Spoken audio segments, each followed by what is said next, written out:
வணக்கங்க. யாரியா நீ? யாருன்னா என்ன சொல்றதுங்க? நான் ஒரு வில்லனுங்க. அதாவது ஃபைட் கீட்டு செய்யற துரியோதனன் டைப் இல்லைங்க. நம்பிக்கை துரோகம் பண்ற சகன டைப் மாதிரிங்க. நல்லா இருக்காதுல்ல? சரி, விஷயம் என்னன்னாங்க, அந்த விஜயகிட்ட இருக்கிற கம்ப்யூட்டரை கொண்டாந்து நான் உங்களுக்கு கொடுத்தா எனக்கு என்ன தெரியுங்க? அந்த விஷயம் உனக்கு எப்படி தெரியும்? அதாங்க இந்த சிவராம் தந்துறேங்க. விஷயத்துக்கு வாங்க. என்ன தெரியுங்க? 10 கோடி. கோடியா? கோட்டாக? ஜோக் அடிக்காத. 10 crores தரேன். அதை நீ கொண்டாடுறது எப்படி? வில்லனுங்க எப்பவும் ரகசியத்தை சொல்ல மாட்டாங்க. எக்ஸ்கியூஸ் மீ, என்ன சாமானியமா நினைக்காதீங்க. நான் மந்திரத்துல மாங்காய் உடைப்பேங்க. என் பேர் ராஜேஸ்வரி தேவி. என்ன வேணும் உங்களுக்கு? வேண்டியது எனக்கு இல்ல, உங்களுக்கு.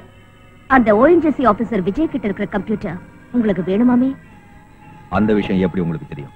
எங்க சிவராம் சொன்னா. இந்த ராஜேஸ்வரி தேவினா அரசியல் சூழ்ச்சிகளின் அவதாரம். சிவராம் உங்களுக்கு சொல்லிருப்பானே? சொன்னேன். உங்களை பத்தி கேள்விப்பட்டிருக்கேன். Very good. 2-3 நாளுக்குள்ள உங்க வேலை நடத்துறோம். கேஷ் ரெடியா வச்சுக்கோங்க. Okay, ton. தேங்க்யூ. சிவராம், இன்னைக்கு தான் நீ ஒரு நல்ல வேலை செஞ்சிருக்கேயா? நான் என்ன ஒரு பெரிய ஆளுமா? 10% உங்க நிழல்ல வாழ்றவன். அதை விட அதிக ஆசை எனக்கு எப்போ இல்லம்மா. அதனாலதான் ஆஃபர் வந்தது, நேரா உங்ககிட்ட வந்துட்டேன். இன்னொரு விஷயமா, அந்த விஜய் கம்ப்யூட்டரை எப்பவும் சர்டிபிகேட் அடியில பனியனுக்குள்ள வச்சுக்கிட்டு இருக்கானா?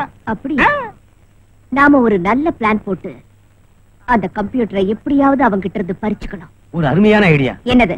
இருட்டதுக்கு அப்புறம் முந்தானைய தலையில போட்டுக்கிட்டு டென்ட்டுக்குள்ள நுழைஞ்சு அவன் கால்ல விழுந்துரு. மத்தவங்களுக்கு தெரியாம நான் கொடையை குறுக்க வச்சிடறேன். வாய மூடுங்க. நல்லது. மம்மி, இந்த வாட்டி பாம்பேல இருந்து ஒரு பயங்கரமான கொலைக்காரனை வரவழைச்சா? அவனை சாவடிச்சா நமக்கு என்னமா வரும்? கம்பி என்றதை தவிர. பாருமா, இதுக்கெல்லாம் ஒரே மார்க்கம். அவனுக்கு சேல பைத்தியம் உண்டா. கொஞ்சம் நீங்க மனசை இரும்பாக்கிக்கிட்டு சின்னம்மாவை அனுப்பி அவனை நம்ம வீட்டுக்கு வரவழைச்சீங்கன்னா வேலை முடிஞ்சிடும். கரெக்ட். நிம்மி, மம்மி, அவனை கைக்குள்ள எப்படியாவது போட்டுக்கணும். நானா? ப்ளீஸ் நிம்மி. நோ மம்மி, அவனை கண்டாலே எனக்கு ஆகாது. நம்ம வேலை ஆகுற வரைக்கும் தானே. கண்ணை மூடிக்கிட்டு பொறுத்துக்கம்மா. நீ என்ன சொன்னாலும் சரி. I can't do this. வாய மூடு. தாய் சொல்ல தட்டாதேன்னு சொல்லுவாங்க. உன்னை 10 மாசம் வயித்துல வச்சு சுமந்து பெத்து வளர்த்து ஆளாக்குன தாயே தட்டி பேசுறியா? போ, அந்த வேலையை செஞ்சு உன் நன்றி கடனை தீர்த்துக்கோ. சரிதான் டாடி. Sorry mummy. பரவாயில்லம்மா, போயிட்டு வரேன். என்ன அப்படி பாக்குற? பொறுப்பு உணர்ந்த புருஷன் தான்.